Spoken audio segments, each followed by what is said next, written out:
So, today's something different. We do a lot of Reddit reactions, and I've been watching, or rewatching I should say, Fears to Fathom, which is a horror game. And it's based on real life stories of people from Reddit that they've made each episode into a story in this horror game. So I thought it could be fun to go through some horror stories on Reddit. I don't know how good these are going to be, so bear with me. Morgue worker from Dallas. Mortician here. My name is Lucinda, and I just started working at the morgue about 5 or 6 months ago. God, that reminds me of True Calling. Did you ever watch that with Eliza Dushku? It was so good. I heard the ending wasn't great. I had some strange occurrences as of lately. One in particular really messed with me for a while. Happened around 2 weeks ago. I had someone come in and was casually doing my job when I heard a grumble-like noise. Now, it's normal for the bodies to make such noises even after death, because of gas buildup. I've even had bodies just straight up raise their arm or leg for a second out of muscle reflex. That would freak me the fuck out. And I'm a horror fan, and that would scare the shit out of me. However, I tend to talk to myself as if talking to the patient in a way. Not like I'd expect an answer. That reminds me of Ducky from NCIS. He always used to talk to the bodies. This time, when my patient had a gas build-up, I'd assumed the noise was their stomach rumbling. Under my breath, I kind of mumbled something like, "Damn girl, you hungry?" Doesn't seem professional, I know, but who's listening, right? Considering some of the things that happen to dead bodies, or even people who are unconscious. That's not even unprofessional. I turned to my embalming machine for a second to fill it up with some different components. Sorry, this is also taking me back to the Mortician, or Mortician's Assistant video game. Now what? Make an incision in the carotid artery and jugular vein with scalpel and forceps.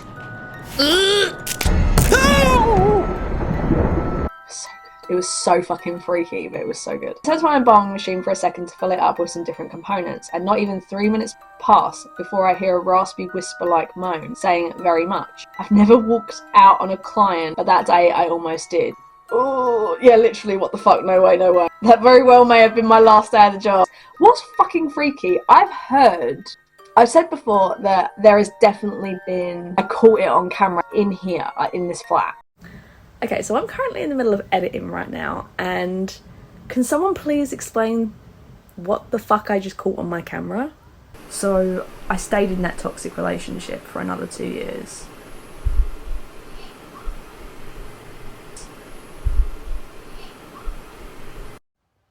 That was a person talking, right? I can clearly hear someone speak. It was very light. And then I will never, ever, ever forget when I was at my mum's house. Like, I was living there this was when I was maybe like 15 or something. I can't remember if I've spoken about this story before, but in the early 2000s, you had a computer with a big ass screen. And you had like the family computer. You didn't have your own personal computers back then. Family computer that was in the front room. And my mum was at work or whatever. My sister was upstairs. I think we had a flat screen. Well, flat. Like flatter anyway. It was like this thick. I think it had stopped working. So we were in the process of like getting it fixed or whatever. So I had that screen by the side of the big screen. So the big screen was there that I was playing games on or chatting on MSN or whatever to my friends, and then I had the other screen obviously turned off next to it, playing games or whatever, and I saw someone in a white dress run behind me into the kitchen, because I was in the living room, so it ran into the kitchen. And I just assumed my sister had run downstairs to get a drink and was about to go upstairs because, she was probably on the phone to her friends or whatever. And it had been like 5-10 minutes, and I realised that person, assuming it was my sister, hadn't gone back upstairs. So I went in the kitchen and realised there's no one in there. And then I go upstairs and speak to my sister, and I'm like, "Did you just come downstairs like 5-10 minutes ago?" And she was like, "No." And then that's when I realised she's not wearing a white dress. So I go back downstairs and think, that's fucking weird. Like, I must have just seen something, staring at a screen for a very long time. You sort of put a logical conclusion to what happened, right? So you just assume, I'm just seeing things or hearing things or whatever. I sat back down, and an hour later or something, I was like, I need a drink. So I go into the kitchen and I'm about to open the cupboard, and I literally hear someone whisper in my ear, "Don't." The word "don't," but isn't it like a proper whisper? And I think, what the fuck? And I thought maybe the glass was going to fall down and shatter or something, and I was going to get cut, or I opened the cupboard really slowly and nothing happened, but I was just like, what the fuck?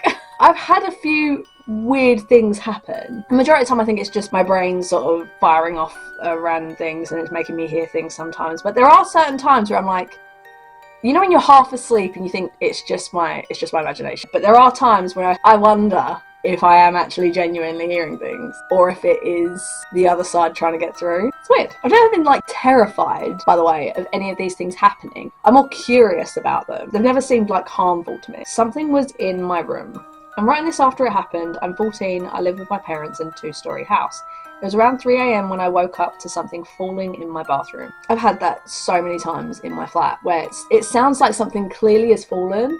Like in my kitchen, for example. I was literally planning on reorganising my fucking kitchen while I've been off, but had a family member in the hospital, so I've been running backwards and forwards, and I do not have energy to deal with that at the moment, so it's like, it can fucking wait.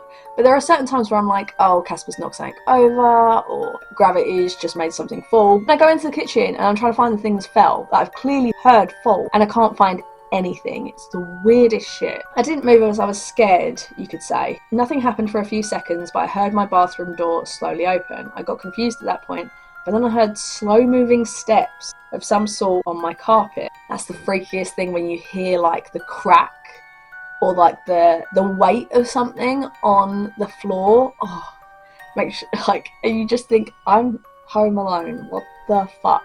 I thought it was my cat at that point. After the steps got to the foot of my bed, they stopped. And then it started making noises. It sounded like a cat grooming itself, but it soon sounded like a person licking their own skin. Ew.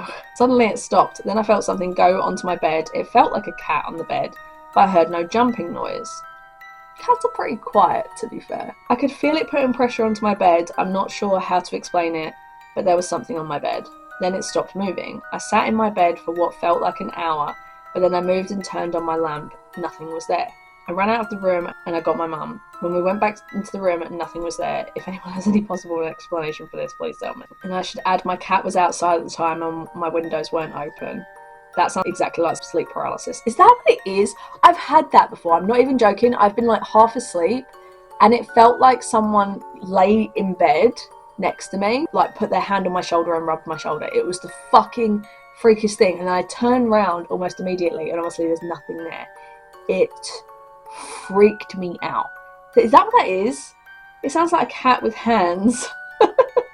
That was a creepy one. Uncle who disappeared. So this happened to me when I was around 13 or 14. My family had decided to move to, I'm going to butcher this name and I apologise, Shimla, India. Being the religious people that my parents are, they had decided to visit all the major nearby temples, whether in Shimla or in adjoining districts. So this incident occurred to me while we were on the way to visit this one particular temple, which is kind of famous among the people living in Shimla. But I don't recall its name, as I had no interest in temple visits. At that age, you really don't. It was so funny, actually, completely irrelevant. But I was in the car with my mum the other day and I was really appreciating the wooded areas we were driving through. And I turned around to my mum and said, when I was like in my early teens, I can't imagine thinking in 20 years I'm going to appreciate looking at the countryside on a like road trip. Because I remember when I was in my early teens, I was bored out of my fucking mind.